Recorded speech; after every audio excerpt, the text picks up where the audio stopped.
Commissioner Ranganath వెళ్లారు. Contempt పిటిషన్లలో వ్యక్తిగతంగా హాజరు కావాలని హైకోర్టు ఆదేశించింది. హైకోర్టు ఆదేశాలతో కోర్టుకు రంగనాథ్ హాజరయ్యారు.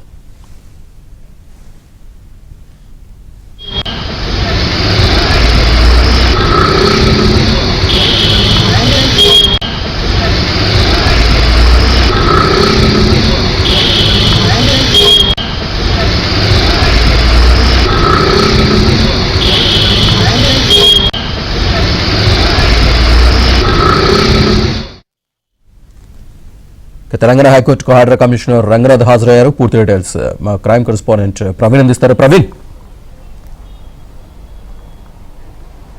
తెలంగాణ హైకోర్టుకు హైడ్రా కమిషనర్ రంగనాథ్ కొద్ది నిమిషాల క్రితమే విచారణకు హాజరయ్యారు. మరి కొద్దిసేపట్లో విచారణ ప్రారంభమయ్యేటువంటి అవకాశం అయితే కనపడుతుంది. ఇప్పటికే కోర్టు ధిక్కరణ కేసు కింద ఇప్పటికే రంగనాథ్కు గతంలోనే నోటీసులు జారీ చేయడం జరిగింది. కానీ గత విచారణలో తన వ్యక్తిగతంగా విచారణకు హాజరు కాకపోవడంతో తెలంగాణ హైకోర్టు ఆగ్రహం వ్యక్తం చేసింది. ఎందుకంటే వ్యక్తిగత విచారణకు హాజరు కావాలని చెప్పినప్పటికీ కూడా హైడ్రా కమిషనర్ విచారణకు హాజరు కాకపోవడంతో ఆగ్రహాన్ని వ్యక్తం చేసింది.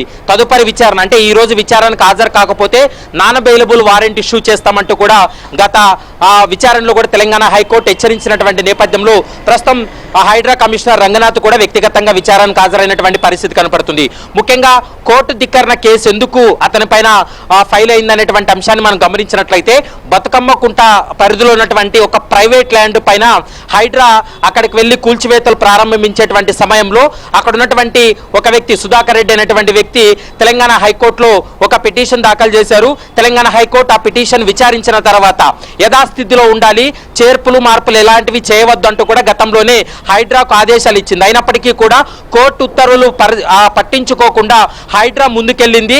దీనిపైన కోర్టు ధిక్కరణ కింద పరిగణలోకి తీసుకొని చర్యలు తీసుకోవాలంటూ కూడా మరోసారి తెలంగాణ హైకోర్టులో కోర్టు ధిక్కరణ పిటిషన్ దాఖలు చేయడంతో దానిపైన విచారించినటువంటి న్యాయస్థానం హైడ్రా పైన తీవ్ర ఆగ్రహం వ్యక్తం చేస్తూ వ్యక్తిగతంగా హాజరు కావాలి, మీ పైన ఎందుకు కోర్టు ధిక్కరణ కింద చర్యలు తీసుకోకూడదు, వ్యక్తిగతంగా విచారణకు హాజరయ్యి వివరణ ఇవ్వాలంటూ కూడా జూన్ 12వ తారీఖునే ఆదేశాలు ఇచ్చినటువంటి పరిస్థితి కనపడుతుంది.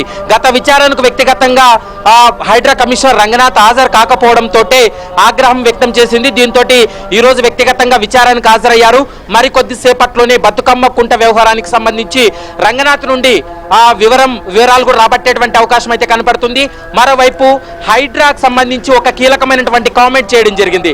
హైడ్రా పైన రోజుకు 10 పిటిషన్లు వ్యతిరేకంగా దాఖలవుతున్నాయి.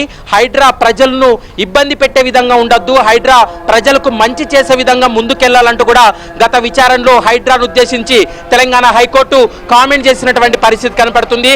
ఈ రోజు కోర్టు ధిక్కరణ కింద దాఖలైనటువంటి పిటిషన్ కి సంబంధించి హైడ్రా కమిషనర్ రంగనాథ్ స్వయంగా తెలంగాణ హైకోర్టుకు వివరణ ఇవ్వబోతున్నాడు. వివరణ ఇచ్చిన తర్వాత తెలంగాణ హైకోర్టు ఈ అంశానికి సంబంధించి ఎలాంటి నిర్ణయం తీసుకోబోతుంది అనేది మాత్రం చూడాల్సినటువంటి అవసరం ఉంటుంది. శ్రీనివాస్. Right Praveen, thank you.